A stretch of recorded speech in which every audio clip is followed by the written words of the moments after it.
Hello guys and welcome back into a new brand video.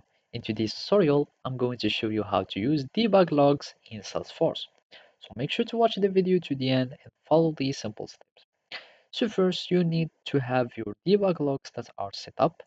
You can do it by going to your developer console and start having your debugging stuff or configurations.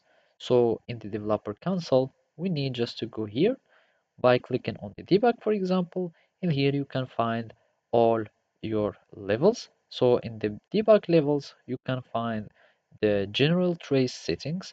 So here you can change the level. So either you can have only the developer logs or you can have other levels. Of course, you can have a class and trigger trace for the class and triggers, or you can have using user tracing for all users. So for each operation, you will have some tracing. So I'm going to add, and you can add user ID that will be affected for this login type. And basically, whenever there is some login or some operations, it will be in the debug logs.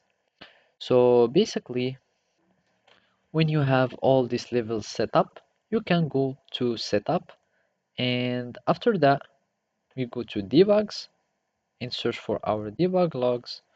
So from here we find it, and here we can find our user trace flags that we were uh, talking about. So from here, if we go to the levels, we can find our general trace settings, and of course you can add more traces for more debugging.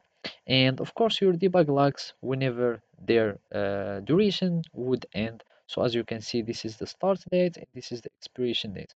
So whenever an expiration date, the debug logs would be added here, and basically you would find their log size, and you will be able to start downloading them and reading so you can debug and troubleshoot problems in your consoles or in your applications.